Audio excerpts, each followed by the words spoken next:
This is beyond rudimentary, but I got to tell you this because I don't think anybody really understands this. Let me give you a little brief overview as far as what the Supreme Court says as far as hate speech or violent speech or mean speech or nasty speech or speech that is likely to incite or to cause people to lose their minds. The case is Brandenburg against Ohio, 1969, and it involved a Klan rally that uttered the most despicable, vile, racist bilge you could ever imagine. And the Supreme Court said that you can stop speech that is A, directed at causing, inciting, producing violence, some unlawful reaction. It is directed to accomplish that. And number two, if it is likely to incite, invoke, inspire, cause, encourage, whatever it is, that it's got to be directed and it's got to be likely. No matter how horrible it is that someone says, whether it's anti-Semitic, if it's Islamophobic, if it is transphobic, if it is phobophobic, if it is vile and despicable and spews and it's execrable and it just is the most vile and inhumanely disgusting misinformation, disinformation, bad information, you name it. If it is not directed at causing, inciting, whatever, and if it is not likely to inspire that which is directed, it's completely okie dokie under the law to say it. You hear that, Elon Musk? It is completely okie dokie. And more than that, if you find yourself in any form of, I don't know what you want to call it, social media, whatever, and if there's something there that you found to be vile and disgusting and hateful, go away. Make it go away. Turn it off. Go someplace else. Don't watch it. Yeah, but you don't understand. That's anti-Semitic.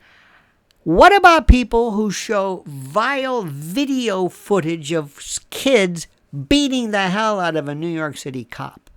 Or beating somebody because of their Jewish faith, or their clothing, or their kippah, or yarmulke, or whatever.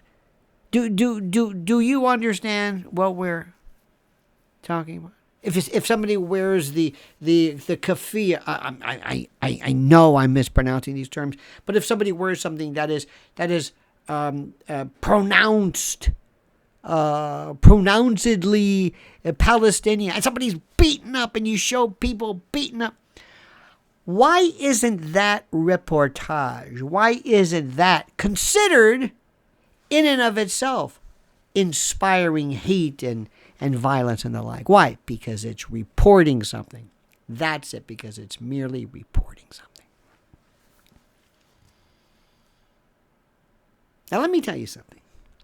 We are this close from losing every bit of freedom of speech that we have. Leave my social media alone.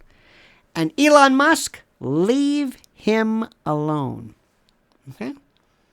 I love the way they're so worried about, we have to stop this because these people are saying things that are Nazi. What about in Ukraine? What about the right sector? What about the Azov battalion? Oh, come on. What do you mean it's a different story? Do you or do you not care about Nazis? Well, I do, sort of. Do you know what a Nazi is? Well, no. Do you know National Socialism versus, do you mean Hitlerian? Do you mean violent? Do you mean anti? What do you mean? What the hell do you even mean? To half of the people who are, by the way, who are all of a sudden summoned for some reason, $30 a pop sometimes, at these spontaneous rallies, could they find Gaza or the West Bank or East Jerusalem or Israel on a map, on a globe? Do you think so? Or is this Thunbergian version of a kind of a this climate change stuff. Now, I'm not saying everybody who feels one way or the other, either pro-Israeli, pro-Palestinian, or pro-Hamas. I'm not saying everybody is without the basic understanding of what's going on. But a lot of them are. And even if that's true, so what? I want my speech to remain unfettered and to remain exactly such, intact, unmolested by a bunch of, dare I say, do-gooders who want to make the world pure and devoid of nasty thoughts. That ain't going to happen. Now comment as you see fit.